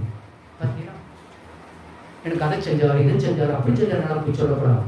அடக்கி வாசி. ஆண்டவரை நாமத்தை பார்க்கிறோம். அதுதான் சொன்னார், நீ தர்மம் செய்யும் போது ஒருவருக்கும் அது தெரியக்கூடாது. அதுதான் நாம் ஆண்டவர். நாம் அவரைத்தான் தரிசித்துக் கொண்டிருக்கிறோம், அவரைத்தான் தரிசித்துக் கொண்டிருக்கிறோம். நாம் அவரைத்தான் பாடிக்கொள்கிறோம், அவரைத்தான் துணித்துக் கொண்டிருக்கிறோம், அவரைத்தான் நேசித்துக் கொண்டிருக்கிறோம். ஆண்டவருடைய பிள்ளைகள் இங்கே இருந்து சிறு வயதிலிருந்து வாழ்ந்தவர்கள் அங்கங்கே ஆண்டவருடைய பிள்ளைகளாக அங்கீகரிக்கப்பட்டு ஆசீர்வதிக்கப்பட்டு உயர்வாக இதோ ஒன்றுமே தெரியாத இருக்கிற பிள்ளைகள் எல்லாம் இன்றைக்கு ஒரு பெரிய அதிபதியாக, ஆபீசர்களாக, தலைமை ஆசிரியர்களாக, ஹெட்மாஸ்டராக, அங்கங்கே இந்த சிஓவாக இன்றைக்கு வளர்ந்து கொண்டிருக்கிறார். ஏனென்றால் அவர்கள் ஆண்டவருடைய சமூகத்துடைய வார்த்தைகளை கேட்டு கற்று பயந்து ஜீவித்தவர்கள், எதிர்த்து பேச மாட்டாங்க. இன்றைக்கு ஒரு கொண்டு செய்யணும்னா நீ பேசாம கொடுத்துட்டு போயிட்டே இருக்காங்க. இன்னைக்கு நான் பார்த்துருக்கேன், நிறைய இடத்துல பார்க்குறாங்க. ஏன் அப்படின்னா போற்று. ஏன் என்றால் அவர்கள் கற்றதும் பெற்றதும் என் பரிசுத்தரை மட்டுமே. சிறுவயது வரப்போது அவர்கள் அந்த வீட்டில் ஒழுங்கு வீட்டில் படுத்திட்டு ஒழுங்கு வீட்டில் திண்டிட்டு எல்லாம் அவங்க வீட்டில் போய் குடிச்சிட்டு சாப்பிட்டு வந்தாலும் கூட இங்கே படுத்திட்டு எல்லாரும் தேவனுடைய நாமத்தை கற்றுக்கொண்டு அந்த வழிகளை பார்க்கிறேன். ஆகவே இன்றைக்கு அவர்கள் செய்கின்ற தானங்களும் தர்மங்களும் நாம் பெயர் சொல்ல விரும்புகிறேன். எல்லாரும் இங்கே மொத்தத்தில் இங்கே இருந்தவர்கள் எல்லாருக்கும் அதை செய்து கொண்டே இருக்கிறார்கள். தானமும் தர்மமும் அவர்கள் யாருக்கு என்ன செய்யணுமோ போட்டுருவனுக்கு வடிவனுக்கு பிச்சைக்காரர்களுக்கு அது அவங்க கொடுக்க மாட்டாங்க. நம்ம வந்து நம்ம இதை கொண்டு கொடுத்துருக்கு. இப்படித்தான் கடவுளுடைய பிள்ளைகளாக அவர் அங்கீகரிக்கப்பட்டு கடவுளோடு சிந்தித்துக் கொண்டிருக்கிறார். ஆண்டவருடைய பிள்ளை இன்றைக்கு அவர்களுக்கு என்ன முடியாதபடிக்கு அடங்க அவையே கணக்கு தெரியாதபடிக்கு தேவர் அவருடைய அக்கௌண்டினுடைய கணக்கு ஊற்றிட்டே இருக்கிறார்.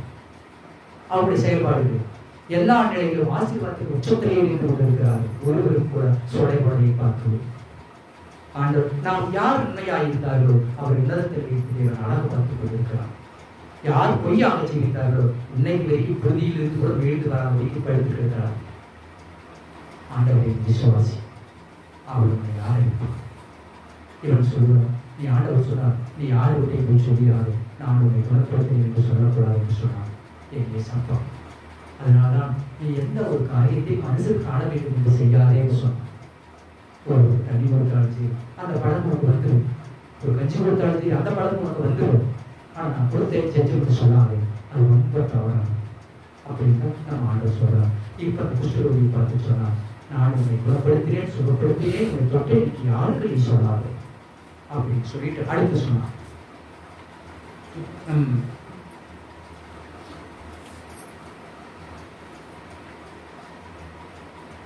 எச்சரிக்கையாக தப்பு தவறி கூட வாய் வரக்கூடாது வார்த்தை.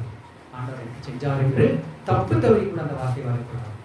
அடுத்தது ஆயினும் இதோ அவர்களுக்கு சாட்சியாக நீ போ, ஆசிரியர்களுக்கு உன்னை காண்பித்து மோசை கட்டளையிட்ட காணிக்கையை செலுத்து. நீ ஆண்டவருடைய சமூகத்தை என்ன செய்கிறார்?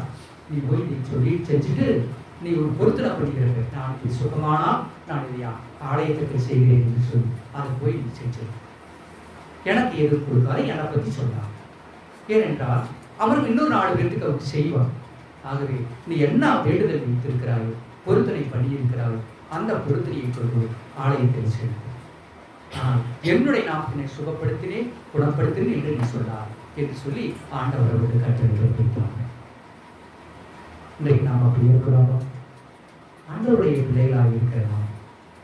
அந்த 1ஆம் தேதி ஆனாவே 1ஆம் தேதிக்கு முன்னே உணர்ந்து கொடுக்க ஆரம்பிச்சிட்டாங்க நமக்கு இல்லையா? நான் போய் சொன்னேன், அந்த சின்ன பிள்ளைகள் இந்த வேலைக்கு போகிற பிள்ளைங்க கூட அவங்க உண்டான கொண்டு வந்து ஆண்டவருடைய சமூகத்தை கொடுத்துட்டு போகணும். ஏனென்றால் கடவுளுடைய நாமத்திற்கு என்று வாழ்கிறவர்கள் கடவுளுடைய செயல்பாடுகளுக்குள்ளே அது நெருங்கி வருவதை பார்க்கிறோம்.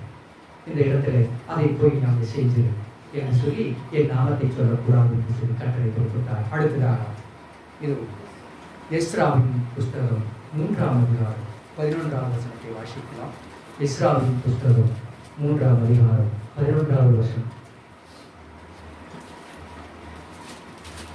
எஸ்ரா 3:11. ஆமானை நோக்கி எஸ்ரா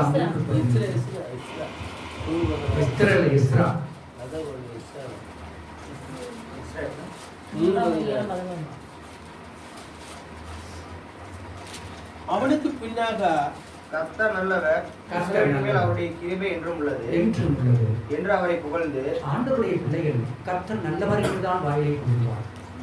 அவர் கிருபை இன்னைக்கு நேற்றெல்லாம் அவரை கொடுத்துட்டு இவருக்கு இல்லை தீது பூஜைன்னு சொல்றவரெல்லாம் என்றென்றும் இருக்கக்கூடியது. அவர் நாவில் புறப்படுகின்ற வார்த்தைகள். ஏன்னா எஸ்ரா ஒரு வேதவாதி.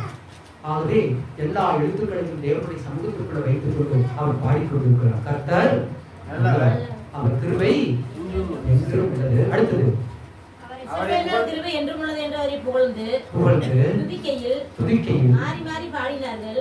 ஆண்டவருடைய சமூகத்துக்குள்ளே மாறி மாறி அந்த பாட்டை பாடிக்கொண்டிருக்கிறார்கள். கர்த்தர் கிருபை என்று உள்ளது என்று சொல்லி அந்த பாட்டை ஒருவர் அங்கே பாடிக்கொண்டே இருந்தார் என்று பார்க்கிறோம். அதைத்தான் அங்கே அந்த குஷ்டரோகி அந்த காரியத்தை செய்வார். அடுத்த அவங்க நடந்து கொண்டிருக்கிறது பார்க்கலாம். அடுத்த வசனத்தை வாசிக்கலாம். 6ஆம் அதிகாரம் 8ஆம் அதிகாரம் 6வது வசனத்தில் இயேசு கப்பர்நகூம் பிரவேசித்த போது 160 ஒருவன் அவரிடத்தில் வந்து, ஆண்டவரே, என் வேலைக்காரன் வீட்டிலே இதோ திமிர்வாதமாக கிடந்து கொடிய வேதனைப்படுகிறார் என்று அவரை எண்ணிக் கொண்டார். யாராம் அவன்? வேலைக்காரன். எப்படிப்பட்டவன்? திமிர்வாதக்காரன். யாருக்கும் பேச்சு கேட்க வேண்டாம். ஒரு எஜமானனுக்கே கீழ்ப்படி மாட்டேங்கிறான். எஜமானனுக்கே கீழ்ப்படியாத ஒரு மனுஷன் அங்கே இருக்கிறான். திமிர்வாதக்காரன். யாருக்குமே கீழ்ப்படியாத, எல்லாத்தையும் எடுத்து பேசிட்டு போறது. நம்ம வெளியே வேலை பண்ணா கூட வேலைக்காரன் பேசுறதுக்கு முன்னாடி ஆடு நம்ம ஆடு. நீ என்ன அவன் என்ன மட்டும் பார்க்குற, அவனை பார்க்க வேண்டியதானே. உன்னை நீ சுத்தப்படுத்து, அடுத்தவர்களை பார்க்க. ஆண்டவருடைய பிள்ளைகள் அந்த திமிர்வாத காரணியை சுகமாக்க வேண்டும். பெரிய பணக்காரன், அவருக்கு பணம். நான் உன்னவே ஆரம்பத்திலே இந்த வார்த்தையை சொன்னேன். கோடி கோடியாய் பணம் இருந்தாலும் ஆண்டவருக்கு என்று வாழுகின்றவர்கள் ஒரு சிலர் தான் என்று இறுதியில் மீண்டும் பணம் ஏற்றுகின்றனர். ஆகவே இந்த திமிர்வாதக்காரனை அவனுடைய வீட்டிலே வேலை செய்து அவனை எதிர்த்து கொண்டிருக்கிற ஒரு மனுஷனை பார்க்க சொல்கிறார். ஆண்டவரிடத்திற்கு போகிறார். ஆண்டவரிடத்திற்கு போய் அந்த திமிர்வாதனுக்காக வேண்டுதல் செய்கிறார். நாம் இருப்போமா? நாம் என்ன செய்யணும்? நம்ம காட்டுக்கு வேலைக்கு வந்தா, நம் வீட்டுக்கு வேலைக்கு வந்தா அவன் ரொம்ப எதிர்த்து பேசினான். நாம் என்ன செய்வோம்? அவனை பார்த்து என்ன செய்வோம்? சொல்லுங்க. நீங்க நடத்துறதையே நீங்க சொல்ல மாட்டேங்கிறீங்க. அந்த வேலைக்காரன் வந்து வேலை செய்ய மாட்டேன்னு திமிரா பேசிட்டு இருந்தானா நீங்க என்ன செய்வீங்க? வேலைக்கு வராதுன்னு சொல்லி. இது நம்மளுடைய குணம். ஆனா நாமளே அப்படி பண்ணணும். நாம அப்படி பண்றவங்க நமக்கு அது கருவோம். அவன் வேலைக்கு வரலைங்கிறதுக்கு அவன் நிறுத்தி போடுறான். அவன் வேலைக்கு வந்து திமிர்வாதமா பேசிட்டு இருக்கிறான், வந்து எப்பதான் இடக்கு முடக்கா பேசிட்டு இருக்கிறாங்கிறதுக்காக நிறுத்திடுறான். நீ எப்படி பண்றையே அதை எப்படி பண்ற? எல்லாரும் அறப்பட நினைத்தா நீ எப்படி இருக்க? யோசிங்க. வேதம் சொல்லுகிறது. ஏசாயாவின் தீர்க்கதரிசன புத்தகம் 42ஆம் அதிகாரம் 2வது வசனத்தை வாசி.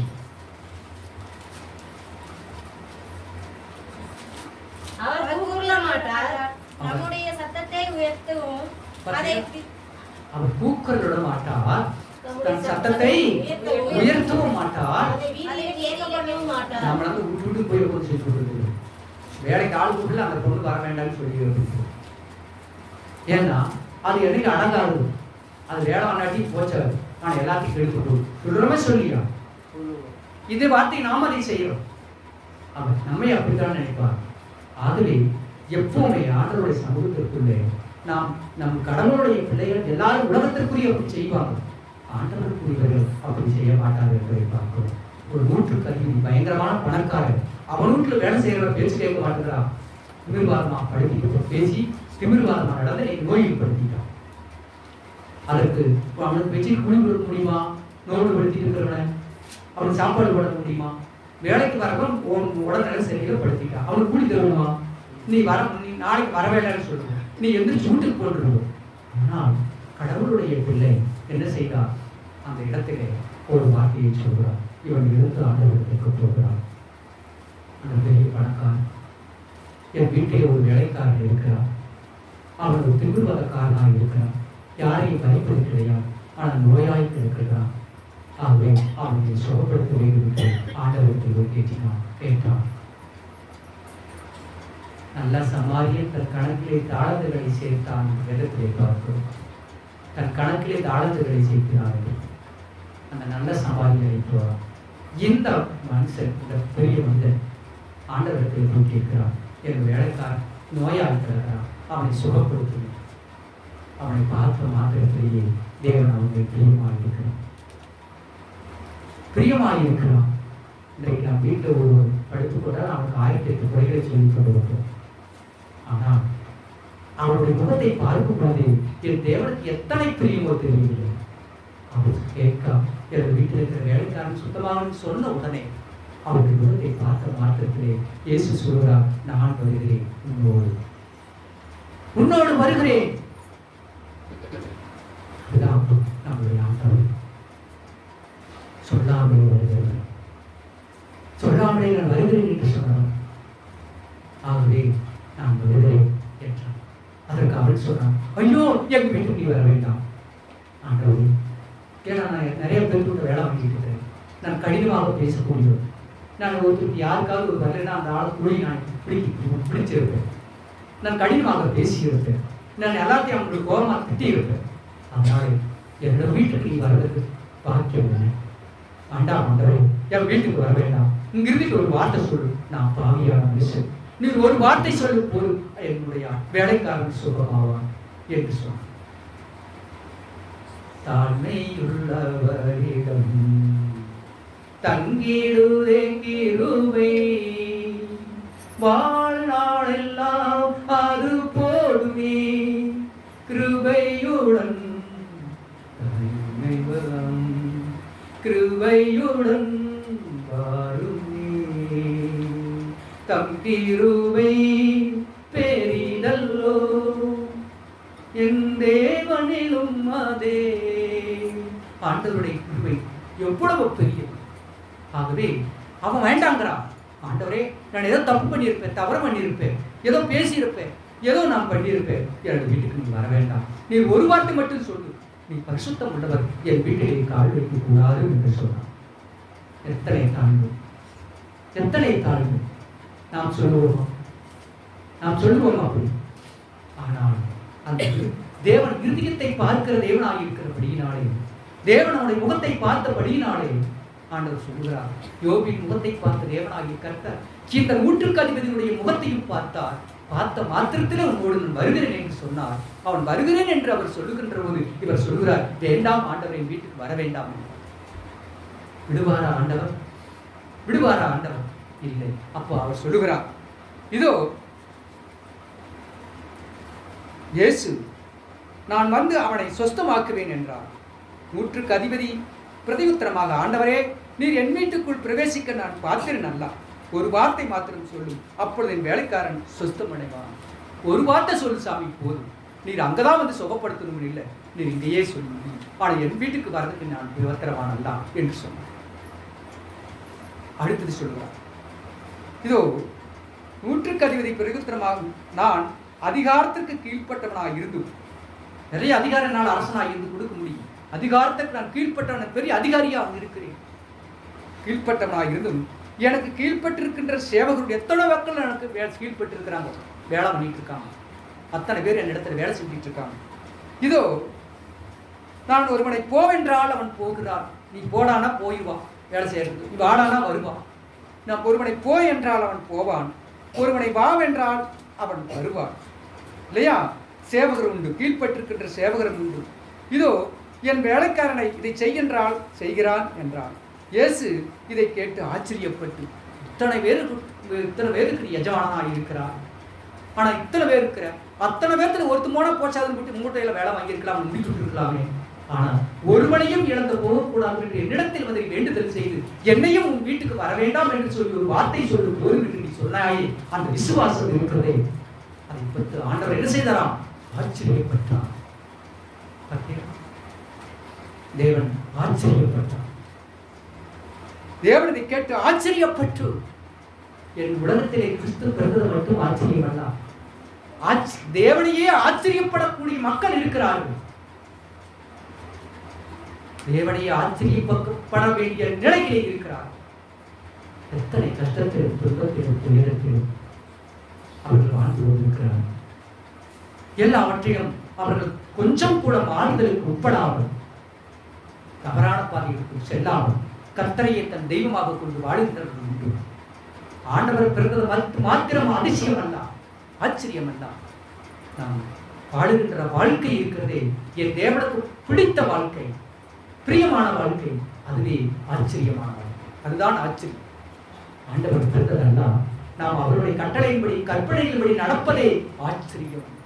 அவர் ஆச்சரியப்பட்டு தமக்கு பின் செல்கிறவர்களை நோக்கி, இஸ்ரவேலருக்குள்ளும் நான் இப்படிப்பட்ட விசுவாசத்தை காணவில்லை. இது முக்கியமா, என் தேவன் என்னை கொண்டு நியாயத்தை நிறுத்துவார் என்கின்ற அந்த விசுவாசம், என்னை காப்பார் என்கின்ற விசுவாசம், என்னை உயர்த்துவார் என்கின்ற விசுவாசம். இழிவான ஆதாயத்தை தன் பிழைப்புகளை நடத்தாமல் கர்த்தருடைய சமூகத்திற்கு உத்தமமாக நின்று வாழ்க்கை நடத்துகிறார்கள் அவர்களை. ஆகவே அந்தவரை ஆச்சரியப்படத்தக்க மனிதர்கள் உண்டு. ஆகவே இந்த வார்த்தையை பார்க்கிறோம், இஸ்ரவேலுக்குள்ளும் நான் இப்படிப்பட்ட ஒரு மனுஷனை நான் பார்க்கவில்லையே, என்று சொல்லி ஆண்டவர் ஆச்சரியப்பட்டார். இஸ்ரவேலரை மட்டுமா பார்த்துக் கொண்டிருந்தார்? அவர் அதைத்தான் பார்த்தேன் என்று சொல்கிறார். ஆனால் அந்த இஸ்ரவேலுக்குள்ள இப்படிப்படாத மனிதர்கள் நிறைய உலகத்திலே உண்டு, நிறைய உலகத்திலே உண்டு. ஒரு முறை சேகர் வந்திருக்க அப்படின்னு தெரியல, நாங்கள் இந்த தென்னை மரத்தை ஊசி போடுறதுக்கு பெருந்தலைவர் போயிருக்கோம். அவர் பேர் நல்ல பேர், சர்ச்சுக்கு முன்னாடி தான் அவருக்கு ஒரு பாய், நல்லா என்னமோ ஒரு பாய் பெருந்தலைவர் சர்ச் இருக்கா, சர்ச்சுக்கு முன்னாடி ஒரு 3 தள்ளி அவர் இருப்பார். அப்போ பார்க்குறேன் என்னமோ பேர். நாங்கள் ஊசியை போட்டுட்டு வருகின்ற போது காசு கொடுத்துட்டோம். அதான் 5 ரூபாய்க்கு ஒரு தென்னை மரத்துக்கு 5 ரூபாய்க்கு ஊசி போட்டுருக்கிறோம். 5 ரூபாய்க்கு ஊசி போட்டுருக்கேன்னா, ஏப்பா நீங்கள் இப்போ பசிக்கான பசியோட தான் இருப்பீங்க, பவானி உனக்கான உங்களுக்கு சாப்பாடு வீட்டில் வாங்க சாப்பிட்டு போகலாம். அப்போ அந்த மனிதர் கொண்டு வந்து ஒரு சொம்புல பெரிய சொம்பு தண்ணி போட்டாங்க. எல்லாம் அதில் நிறைய அதனுடைய எழுத்துக்கள் ஆற்றுகள் எல்லாம் போட்டிருந்தது. சும்மாலாம் அப்படி கவனமாக பார்த்தோம். அவ்வளோ பெரிய சொம்பு சாப்பாடு கொடுத்து அனுப்பி. அப்போ இது எல்லாம் பார்க்கும் பொழுது எங்கும் ஒருவர் இருக்கிறார்கள், ஆண்டவருக்குள்ளே வாழுகிறார்கள். அவங்களுக்கு காசு கொடுத்தா போன்னு சொல்லிடுவாங்க. ஆனால் அவங்க அனுப்பல. ஆனால் வீட்டுக்கு கூட்டிகிட்டு போய் அங்கே அந்த தண்ணியை கொடுத்து சாப்பிட்டு தான் காஃபி, அப்படிலாம் காஃபி நெகிழ்வு அப்போ கொடுத்து அதை அனுப்பினார். அந்த ஆச்சரியத்தக்கமான விதத்திலே பிள்ளைகளை நடத்துகிறார்கள். ஆச்சரியமான தக்க விதத்தில் அவர்கள் செயல்படுவது. நம்மளுக்கு ஆண்டவருக்கு நேரடியாக வந்து செய்ய போவதில்லை. இப்படி நம்மை கொடுக்கிற பாடு பரதேசிகள் பஞ்ச பிள்ளைகளுக்கெல்லாம் செய்கின்ற அந்த உபகாரம் என் சர்வலோகத்தில் தேவனுக்கு நாம் செய்திருக்கிற உபகாரமாக இருக்கிறது. அப்போ இந்த 100 இவ்வளவு பெரிய பணக்காரனாக இருக்கிறான். இத்தனை பேர் இவன் வீட்டில் வேலை செய்யறாங்க, காட்டுல வேலை செய்யறாங்க, தோட்டத்துல வேலை செய்யறாங்க, அரண்மனையில் இருக்கிறாங்க. ஆனா அத்தனை பேரத்துக்குமே இவன் படியெடுக்கிறத மாத்திரங்களா, அவனுக்கு ஒரு வேலைக்காரன் உடல்நிலை சரியில்லை உடனே ஆண்டவர்கிட்ட போய் கேட்டு அவன் சுகப்படுத்த வேண்டும் என்று இருக்கும்போது ஆண்டவரே வீட்டுக்கு வருகிறார் என்று சொன்னால் அவன் இறுதியம் எவ்வளவு அவன் எப்படிப்பட்ட நீதிமானாக இருப்பான் யோசிக்கப்பார். ஆகவே அவர் சொன்னார், இஸ்ரவேலுக்குள்ளும் நான் பார்த்துட்டு இருக்கிற ஜனங்கள் கூட இப்படி இல்லை, ஆனா நான் காணாது இருக்கிற ஒரு மனுஷன் இப்படிப்பட்ட ஆச்சரியத்தக்க விதத்திலே நடந்து கொண்டு வாழ்ந்து கொண்டிருக்கிறாரே என்று சொல்லி ஆண்டவர் சொல்கிறார். இதோ இயேசு இதை கேட்டு ஆச்சரியப்பட்டு தமக்கு பின் செல்லுகளை நோக்கி இஸ்ரவேலருக்குள்ளும் நான் இப்படிப்பட்ட விசுவாசத்தை காணவில்லை என்று மெய்யாவை உங்களுக்கு சொல்கிறேன். அநேகர் கிழக்கிலும் மேற்கிலும் வந்து பரலோகத்திலே இது ஆபிரகாம், ஈசாக்கு, யாக்கோப்பு என்பவர்களோட பந்தி இருப்பார்கள். எல்லாரும் ஒடியேறுவாங்க. இதுவா இயேசு அவர்களை கேட்டு ஆச்சரியப்பட்டு தன் பின் செல்களை நோக்கி நான் அவர் கிழக்கிலிருந்து மேற்கிலிருந்து வந்து இதோ பரலோகத்திலே இதோ ஆபிரகாமோடு யாக்கோப்போடு அவர்களோடு பந்தி இருப்பார்கள். ராஜ்யத்தின் புத்திரரோ புறம்பான இருளிலே தள்ளப்படுவார்கள். அங்கே அழுகையும் பற்கடிப்பும் உண்டாயிருக்கும் என்று உங்களுக்கு சொல்கிறேன். பின்பு இயேசு அந்த உடனே சொல்கிறார் உலகத்தை, யாக்கோப்பு தேவன், இஸ்ரவேலின் தேவன், நான் ஆபிரகாமின் தேவன் என்று சொல்லுவார்கள். பந்திக்கு இருப்பாங்க, வந்து பந்தியில் வந்து உட்காந்துருப்பாங்க. எந்த பந்தியில? இங்க திருவிழந்த பந்தி. எல்லாம் அவங்க நான் ஆண்டர் கூட 1000 ஆண்டு இருக்கிறேன், 50 ஆண்டு இருக்கிறேன்னு சொல்லிட்டு இருப்பாங்க. பந்தியிலும் வந்து உட்காந்துருப்பாங்க. அவங்களுக்கு என்ன இருக்குதா? இது அழுகையும் புறம்பான இருளிலே தள்ளப்படுவார்கள். பாத்தியா, தப்பு செஞ்சுட்டு பந்தியில் துணிகரமாக உட்கார்ந்தவர்களுக்கு புறம்பான இருளிலே தள்ளப்படுவார்கள். அவங்களுக்கு என்னக்குமா? அழுகையும் பற்கடிப்பும் உண்டாயிருக்கும். அடுத்து சொன்னார், இந்த விசுவாசம் இல்லையா, அவன் ஆண்டவரை வீட்டில் இருக்கிற ஒரு வேலைக்காரனுக்கு நோவு வந்துருச்சுன்னு கடவுள் இடத்துல போய் கேட்டு இருக்கிற அவத ஆச்சரியமா, இவன் ஆண்டவருடைய பிள்ளைன்னு சொல்லிட்டு நடக்கக்கூடாத நடத்திட்டு பந்தியில் வந்து உட்காந்து இருக்கிற நல்லவனா சொல்லுவாங்க. ஆகவே இவர்கள் எல்லாம் அழுகையும் புறம்பே தள்ளப்பட்டு அழுகையும் பற்கடிப்பும் உள்ள இருளிலே தள்ளப்படுவார்கள். அடுத்து ஆண்டவர் சொல்கிறார், பின்பு இயேசு 100க்கு அதிபதியை நோக்கி, நீ போகலாம், நீ உன் விசுவாசம் உன்னை ரட்சித்தது, உன் விசுவாசத்தின்படி உனக்கு ஆக கடவுது என்றார். பார்த்தீங்கன்னா, நீ என்ன நினைச்சிட்டு வந்தையோ அந்த நினைவு உனக்கு நல்லா நடக்கும். போ, உன்னுடைய வேலைக்காரன் சுகமாக இருப்பான் என்று சொன்னார். பார்த்தீங்களா? நீ வந்து கர்த்தாவே கர்த்தாவே கர்த்தாவே என்று சொல்லிக்கொண்டு நீ இருந்தா அங்கே உன்னை விட்டு போகாத அந்த வார்த்தை. ஆனால் யார் ஒருவர் தன் வார்த்தையின்படி செய்கிறார்களோ, கர்த்தருடைய வார்த்தையின்படி நடக்கிறார்களோ, அவர்கள் பரலோக ராஜ்யத்திலே, அவர்கள் பரலோக ராஜ்யத்தில் மாத்திரம் அல்ல, பூலோகத்திலும் அவர்கள் நினைத்திருக்கிறார்கள் நடந்து. நினைச்சதா நடக்கலன்னா, நினைச்சது நடக்கல, நீ இன்னும் ஆண்டவருக்குள்ள வரலன்னு அர்த்தம். நீ நடக்குதுன்னா நீ வந்துட்டு இருக்கிற நடந்து கொண்டு இருக்க. ஆகவே ஆண்டவருடைய நாமத்தை பார்க்கிறோம். மத்தேயு 19ஆம் அதிகாரம் 11வது வசனத்தை வாசிக்கலாம். மத்தேயு 19ஆம் அதிகாரம் 11வது வசனம். அதற்கு அவர் வரம் பெற்றவர்களே தவிர மற்றவர்கள் இந்த வசனத்தை ஏற்றுக்கொள்ள மாட்டாங்க. இன்னைக்கு என்னதான் நீ நடத்தினாடு அவங்களுடைய குணத்தை தான் வந்து வர முடியும். நாயை வந்து நல்லா 2 தப்பை வச்சு கட்டினாங்களா, வாழ வச்சு. ஏன் அது வளையக்கூடாதுன்னு சொல்லி அப்போ ஒரு 4 நாள் விட்டாங்களாம். 4 நாள் விட்ட உடனே அந்த தப்பை அவுத்தாங்க. 4 நாள் நடந்துக்குதுல பார்க்கலாம், இது கொஞ்ச நாள் வளையாத நிற்குன்னு சொல்லிட்டு வச்சாங்க. அது அவுக்கவுக்கவே வளைஞ்சிட்டு வந்ததான். அந்த நாயினுடைய வாழு அவுக்கவுக்கவே வளைஞ்சிட்டு வந்ததான். நீங்க ஆண்டவருடைய பிள்ளைகளாக இருக்கிறீங்கன்னு சொல்லிட்டு ஆண்டவருடைய வழிகளை நடக்கிறவன் வந்துட்டு ஆலயத்துக்கு வந்துட்டு அவங்களுடைய குணத்திலேயே ஜீவிச்சுட்டு இருப்பாங்க. எதனால் நீ அறிவாய்? அவங்களுடைய குணம் மாறாமல் இருக்குது என்பதை நீ எதனால் அறிவாய்? எப்படி அறிய முடியும்? அவங்க மாறிலே முன்னால் எப்படி தெரியும்? சொல்லி பார்க்கலாம். அவர்களுடைய கிரியையினாலே அறிந்து கொள்ளலாம். கிரியை அவங்க என்ன செய்யறாங்கிறத சொல்லலாம். மாறிலேங்க அதைத்தான் சொல்ற மாற்று தலையால தண்ணி குடிச்சிட்டு இருக்க. கொஞ்சம் மாத்திக்க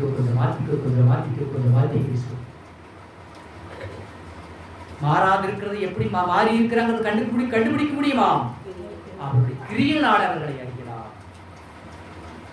அதுக்கு தான் சொல்றேன், கிரியை பார்த்தாலும் தெரிஞ்சு நீ யாரு. ஆண்டவருடைய அவர் சொல்லுகிறார், நான் இஸ்ரவேலுக்குள்ளும் இப்படிப்பட்ட விசுவாசத்தை நான் காணவில்லை என்று சொன்னார். ஆண்டவருடைய நாமத்தை பார்க்க ஒரு மனுஷனை கேட்பார், நீ எப்படி டயலாக் விடுறையோ அப்படி ஆண்டவருக்கு ஒரு டயலாக் விடுவார். நீ நினைச்சிட்டு இருக்கிற ஆண்டவர் நாம் ஜெயிக்கலாம்னு சொல்லி உன்னுடைய எண்ணத்தை மாற்றிக்கலாம், உன்னுடைய இருளை தள்ளி விட்டுலாம். ஆண்டவரால் ஆகாத ஒரு காரியம் உலகத்தில் எதுவுமே இல்லை, அவரால் தான் ஆகும். நீ என்னதான் முடி போட்டாலும் அந்த முடிச்சு உனக்குத்தான் முடிவா வந்துட்டு இருக்குமே வெடிக்கி, அதை அவருக்கு உன்னால் முடிவா. ஒரு ஆண்டவர்கிட்ட போய் ஒரு வேண்டுனான், ஆண்டவரே எனக்கு ஒரு 2 கோடி ரூபாய் கடன் கொடு. எனக்கு எத்தனை வேணும்? 2 கோடி ரூபாய் கடன் கொடு. நீ வந்து நான் மேலே வந்தவனுக்கு நான் கொடுத்துட்றேன். நான் என்ன சொன்னானா, எனக்கு 2 கோடி ரூபாய் கடன் கொடு, நான் மேலே வந்தோடனே உனக்கு அந்த 2 கோடி ரூபாய் கடன் கட்டி போடுறேன், எனக்கு கொடுங்க. உடனே அடுத்து அந்த ஆண்டவன் சொன்னான், நான் 2 கோடி ரூபாய் வச்சுட்டு நீ வந்து வாங்கிட்டு போட்டார். என்னப்பா 2 கோடி ரூபாய் உனக்கு நான் தரேன், வந்து நீ வாங்கிக்க அப்படின்ட்டார். எப்படி வருட்டு அப்படின்னா, நீ எப்படி வரைய வந்து வாங்கிக்க, நான் அவர் கையில் தான் நான் கொடுக்க வேண்டியது, மேலே வந்து வாங்கிக்கிறேன். ஐயோ நான் செத்து வந்து வாங்கிட்டா அப்புறம் பணத்தை என்ன பண்ணுறது அப்படின்னா, சரி அவர் இன்னொரு சைஸ் கொடுத்தாரா. சரி உனக்கு யார் யார் பிடிக்கிறாங்களோ அவங்களுக்கு யாரையாவது அனுப்பி நம்பகத்தகமான 6 ஆளுங்கிறாங்க, அந்த ஆளை அனுப்பிடுவாங்க, கொடுத்து விட்டுற அப்படின்னா. போய் முதல்ல போய் அப்படி இருந்தாரா, அப்பா ஆண்டவர் 2 கோடி பணம் தருவார், நீ போய் வாங்கிட்டு வந்தாரா. ஏண்டா நீ வந்து என்ன சாவடிக்கலாம்னு பார்த்துருக்கிற, நீ நான் போக, நீ செத்தாலும் பரவாயில்ல நான் போக மாட்டேன் அப்படின்ட்டாரா. அப்ப ஏண்டா என்ன வேலைத்தனம் பண்ணிட்டு இருக்கிற நீ என்னைய அப்படின்னா, அம்மாவை பார்த்து சொன்னா, அம்மா நீயாவது போயிட்டு வா, நீயாவது போய் கேட்டு வாங்கிட்டு வந்த அந்த பணத்தை வாங்கிட்டு வரணும். ஏண்டா நான் போயிட்டு உங்க கையிட சோறு போடுவா, உங்க ஒப்பனக்காரிட சோறு போடுவா, நான் போக மாட்டேன்டா அப்படின்னா. அவன் அண்ணனை கூப்பிட்டு அக்காவை கூப்பிட்டு தங்கச்சி கூப்பிட்டு எல்லாத்தையும் பார்த்து இவனை 6வது ஃப்ரெண்டாக அத்தனை பேர்த்தையும் கூப்பிட்டு பார்த்தான். ஒரு தூள் போக மாட்டேன்ட்டான். நீ என்ன ஆளை பற்றி நீ குழக்கி எங்களை குழவனான்னு பற்றிட்டு இருக்கிறேன் அப்படின்னு. அப்புறம் சொன்னார், நான் வச்சுக்கிட்டே இருக்கிறேன் இந்த பணத்தை, எப்போ நீ கேட்ட பணம் உனக்கு ஒதுக்கி வச்சுட்டேன், நீ என்னைக்கு வேணாலும் வந்து வாங்கிக்கிட்டு ஆர்டர் போயிட்டான். இவன் ஊரூராக போய் கேட்டான், அவன் நம்பிக்கை யாரு குறைங்க எல்லாத்தையும் சாவடிச்சு பார்க்குறவன், இவன் பாட்டு சாக மாட்டான். எல்லாத்தையும் சாவடிச்சுட்டு அந்த பணத்தை போய் வாங்கிட்டு வந்துட்டு கொடுத்துட்டாங்களோ பரவாயில்ல, யார் சாவாங்க யார் போவாங்க. அப்புறம் வந்து சொன்னான், சரி நானாவது போய் ஒருத்தர் ரோட்டுக்கு போகிறவன் பழி போக்குவரத்து போனான், ஏதம்பி இப்படி நீ பைத்தியக்காரன்ட்டு அளந்து ஊற்றிட்டு இருக்கிற, என்ன பேர் கொடுக்க மாட்டான். இப்படி சாமி 2 கோடி ரூபாய் தரனாரு, வந்து வாங்கிக்கின்னு சொன்னாரு. நானும் எனக்கு தெரிஞ்சு நீங்கள் ஒரு வீட்டுக்கு இருக்கிற சொந்தக்கார ரத்த உடன்பிறப்புகள் எல்லாரும் நம்பிக்கை இருக்குதோ அவங்க மேலையெல்லாம் நான் கேட்டேன். யாருமே போய் வாங்கிட்டு வர மாட்டேன்னு சொல்லிட்டாங்க. எப்படியாவது போய் அந்த 2 கோடி வாங்கிட்டு வந்தாகணும் அப்படின்னா. அதுக்கு அவன் சொன்னானா, சரி நான் போய் வாங்கிட்டு போயிட்டான்னு கேட்டான். சரி நீ போய் வாங்கிட்டு வந்தான். சரின்னு சொல்லிட்டு உடனே கிணறு வந்து எட்டி குடிச்சிட்டானா. அவன் செத்துட்டான். அவனை தூக்கி மேலே வச்சு போட்டு அவன் சொல்லியிருந்தான், அந்த கிணத்துல அந்த பாடி எடுத்து வெளியே போட்டு இவன் பணம் வாங்கிட்டு வருவான், அவன் பணம் வாங்கிட்டு வருவான் அப்படின்னு அந்த பணத்து பக்கத்தில் உட்காந்துட்டு இருந்தான்.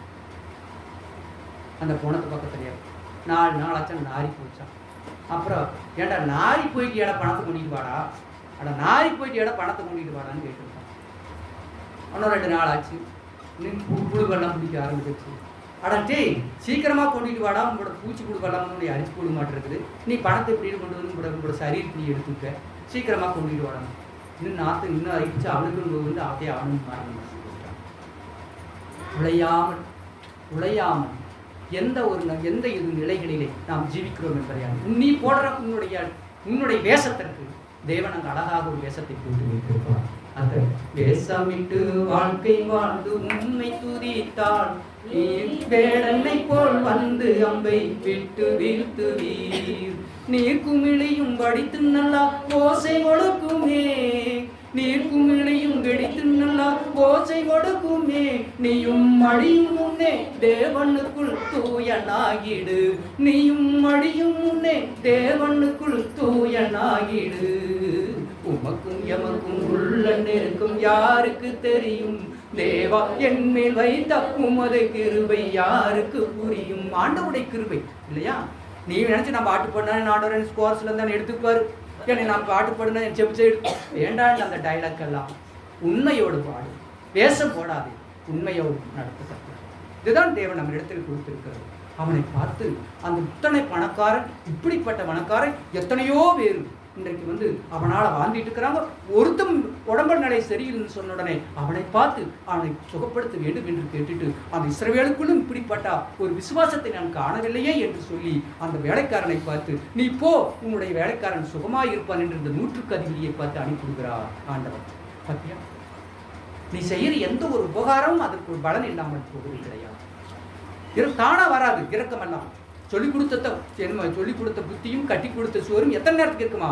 கொஞ்ச நேரத்துக்கு தான். ஒரு ஆஸ்பத்திரி தான் பார்த்தேன். ஒரு டாக்டர் சொல்லிட்டான், ரத்தத்தை 3 நேரம் எடுங்க. ரத்தம் 3 நேரம் வந்து எடுத்துட்டு இருக்கிறாங்க, ரத்தமே கையில் இல்லை.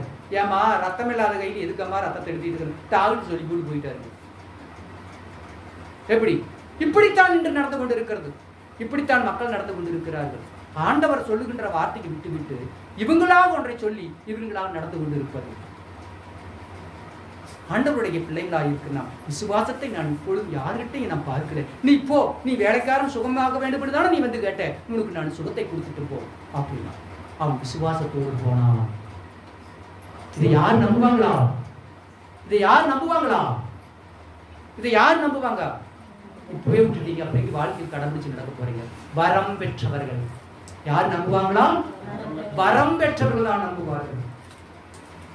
வரம் பெற்றவர்கள். இந்த சொல்வதெல்லாம் உண்மை என்ற இடத்துல ஒரு டிவி செய்தி வந்து கொண்டே இருந்தது. நானும் ஒரு நாள் அதை பார்த்து கொண்டே இருந்தேன். ஒரு ஊழியக்காரனும் ஒரு ஊழியக்காரி 2 பேரும் வந்து உட்கார்ந்தாங்க. உங்களுக்கு என்ன பிரச்சனைன்னு கேட்கிற அந்த பொம்பளை, அந்த லட்சுமி நாராயணன். நான் வந்து இவர் எதுவுமே என்கிட்ட சொல்றது கிடையாதுங்க, இவர் எங்கே போனாலும் எனக்கு போட்டால் போயிடுறாருங்க அப்படி. அதுக்கு அந்த புருஷன் சொல்கிறான், இல்லைங்க நான் சொல்லிட்டு போவங்க எங்கே வேணாலும், இவன் எப்போ பார்த்தாலும் பழைய புருஷனையுமே நினச்சிட்டு இருக்கிறாளுங்க. இப்போ நான் வேண்டாம் விட்டு கொடுத்தானே வந்தா, மறுபடியும் நீ அவளோடவே போயிட்டு இருக்கிறவங்கிறான் அப்படின்னு. ஏமா நீ இவனோ இங்கேயே வந்துட்டியெல்லாம், அந்த புருஷனை வேண்டான்ட்டு வந்துட்டியெல்லாம், மறுபடியும் எதுக்கு நீ அதையும் நினச்சிட்டு இருக்கிறேன்? ஏங்க என் பிள்ளை இருக்குதுங்க, அந்த பிள்ளை வந்து நான் ஆண்டாண்டுட்டு வந்தாலும் என்னை கூப்பிட்டு வருது, எனக்கு தேடிட்டே வருது, நான் எப்படி வராத இருக்கிறேன் அப்படின்னு. ஏங்க இவர் மட்டும் சும்மா இருக்கிறாரா? இவர் பாருங்க, இவருடைய பொண்டாட்டி கிட்ட போயிட்டு தான் வந்துட்டு இருக்கிறாரு அப்படின்னு. அதுக்கு அவன் ஏப்பா நீ இங்கேயே கல்யாணம் போய் அங்கே கஸ்தூரி தூக்கமாக தான் போய் மேலே ஏறி படுத்துக்கலாமே, அந்த மெத்த அங்கே ஒன்று கட்டி வச்சுக்கிட்டு போய் அங்கே ஒன்று படுத்துக்கோ. இங்கே தடுமாறி இப்படி பேய் எல்லாம் விளையாடிட்டு தான் சொல்ல விட்டேன், நிறைய தாண்டி சேடை செஞ்சுட்டு இருக்கேன். அப்போ ஆண்டவர் என்ன செய்கிறார்? இவன் வந்து என் வீட்டில் அப்புறம் குடும்பம் இருக்குது எல்லாங்க அப்படின்னா எப்போ உனக்கே அந்த குடம் இருக்குது, இந்த பொம்பளை நீ எதுக்கு அப்படின்னு அவன் கேட்குறான். அப்போ இவன் உண்மை இல்லைங்க, எங்கிட்டையும் உண்மை இல்லை, புருஷன்கிட்டே உண்மை இல்லை அப்படின்னு. நீ நல்லா இருக்கிறியான்னு கேட்குறான். எங்கிட்ட நான் என் குழந்தைக்கு பார்க்கணும் அப்படின்னு சொன்னேன். உடனே அந்த பொம்பளை கூப்பிடுங்க, இந்த ஆளோட பொம்பளை கூப்பிடுறாங்க. ஏமா உங்க வீட்டை பேசிட்டு இருக்கிறாரு அப்படின்னு. அப்படி ஏங்க என்னைக்காவது ஒரு நாளைக்கு தான் அந்த ஆள் வீட்டுக்கே வர்றாருங்க அப்படின்னு அந்த பொம்பளை சொல்றான். அதுக்கு இவன் சொல்றான் மறுபடியும் அவங்க கொண்டாட்டிய ஏன் இன்னொருத்தனோட குடிக்கிட்டு இருக்கிறாளுங்க அப்படின்னு. அப்போ அவளை கூப்பிட்டு கேட்கறான், நீ இன்னொருத்தனோட குடும்பத்தை எடுத்து யார் அவரை கூப்பிடுன்னு சொன்னா அப்புறம் அவர் ஏமா ஏப்பா இங்க அந்த குடும்பத்தில் நீ வந்து கூட லட்சுமி நாராயணன் கேட்கிறான். அதுக்கு அவர் சொல்றாங்க, இல்லைங்க நீ வந்து என்னத்தான் வந்து விரும்பிட்டு இருந்தா போல, அதனால வந்து மறுபடியும் நீ உன்னோட குளத்துக்குன்னு வான்னு சொல்லி எனக்கு கூப்பிட்டாப்ப நான் வந்துட்டேன்.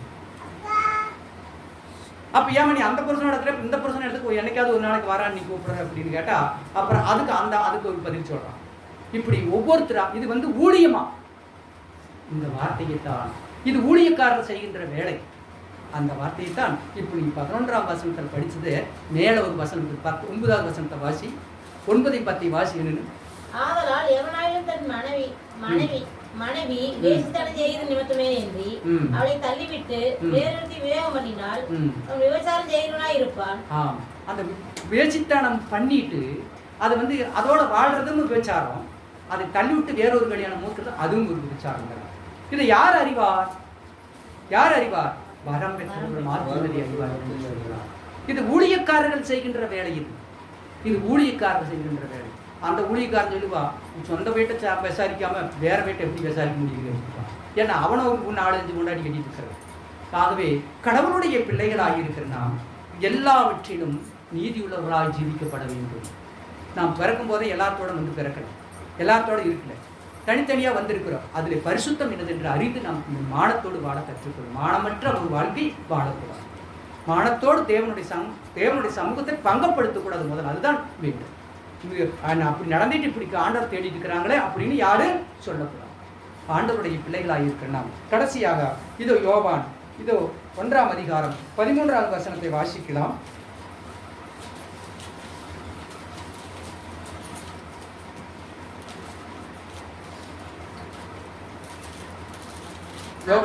ரத்தத்தினாலாவது 1ஆம் அதிகாரம் 13வது வசனம்.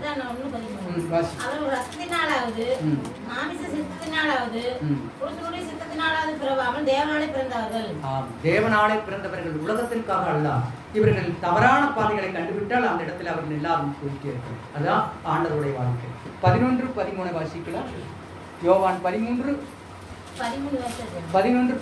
அவர் உலகத்தில் இருந்தார். அவர் தமக்கு சொந்தமானதிலே வந்தார். அவர் யார்? இது உலகத்தில் இருந்தாலும் கூட எதில் இருந்தாரு? தமக்கு சொந்தமானது பரலோகத்திலே வந்தார். பரலோகத்துக்குள்ள வந்தார். அடுத்தது அவர் நமக்கு சொந்தமானவர்களோட அவரை ஏற்றுக்கொள்ளவில்லை. ஆமா, இவங்க உலகத்தில் ஏற்றுக்கொள்ளுங்கிறதுக்காக வேண்டி நாம் வந்து ஏற்றுக்கொள்ளக்கூடாது. நாம் ஆருக்கு இருக்கிறோம்? 13:14. ஆண்டவரும் போதகருமாகிய நானே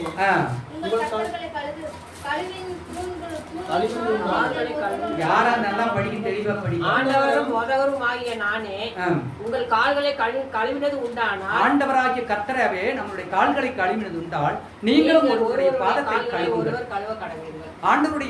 ஆண்டவரே என்ன தாழ்ந்து எடுத்துக்கொண்டாருன்னா நாம் அதை எடுத்துக்கொள்ளணும்னு சொல்றாங்க. அவருடைய வழி நடக்கிறவர்கள் அவருடைய தோற்றத்தின்படி நடந்து கொண்டு போய்கொண்டிருக்கிறது. அதுதான் தேவன் நம்மிடத்திலே கொடுக்கப்பட்டிருக்கிறார். ஆண்டவருடைய நாமத்தை பெருக்கிற. அடுத்ததாக இயேசு அவன் 100க்கு அதிபதியை நோக்கி, நீ போகலாம், நீ விசுவாசத்தபடி உனக்கு ஆக கடவுது என்றார். அந்த நாளிகையிலே அவன் வேலைக்காரன் சுத்தமானான். பார்த்தீரா, அந்த அவன் போய் எப்படி சுத்தமானான் என்று பார்க்கும்போது ஆண்டவர் எப்போ அந்த வார்த்தையை சொன்னாரோ அந்த நேரத்திலேயே இந்த ஆள் அவன் சுத்தமாக இருந்ததை நாம் பார்க்கிறோம். ஆண்டவருடைய பிள்ளைகளாக இருக்கிறனா ஆண்டவர் நாம் வந்து எல்லாரையும் நேசிக்கணும். இன்றைக்கு ஒரு ஜீவனுக்காக எத்தனை பேர் ஜெபித்தாருன்னு எல்லாத்துக்கும் தெரியும் இல்லையா? ஆண்டவருடைய ஆசீர்வாதங்கள் ஆண்டவருடைய தலையின் மேலே இறங்கும்படி கர்த்தர் தாமே ஒவ்வொருவரோடு நின்று கொண்டிருப்பார். நம்முடைய வார்த்தைகளை சொல்லிக் கொள்ளக்கூடாது. யாருக்கு ஆறுதல் சொல்ல வேண்டும் அவர்களுக்கு ஆறுதல் சொல்ல வேண்டும். எவர்களை கண்டித்து வழிநடத்த வேண்டுமோ அவர்களை கண்டித்து வழிநடத்த வேண்டும். கர்த்தருக்கேற்ற வழியை நாம் நடந்து தேவனுடைய நாமத்தை சந்தித்து அந்த பரலோகத்தை நமக்கு உரியதாக எடுத்துக்கொள்ள வேண்டும் என்று உங்களுடைய அனைவருடைய சார்பிலும் தேவனுடைய ஆசீர்வாதத்திற்கு நன்றி சொல்கிறேன். கர்த்தருடைய நாமத்திற்கு மகிமை உண்டாகட்டும். ஆமென்.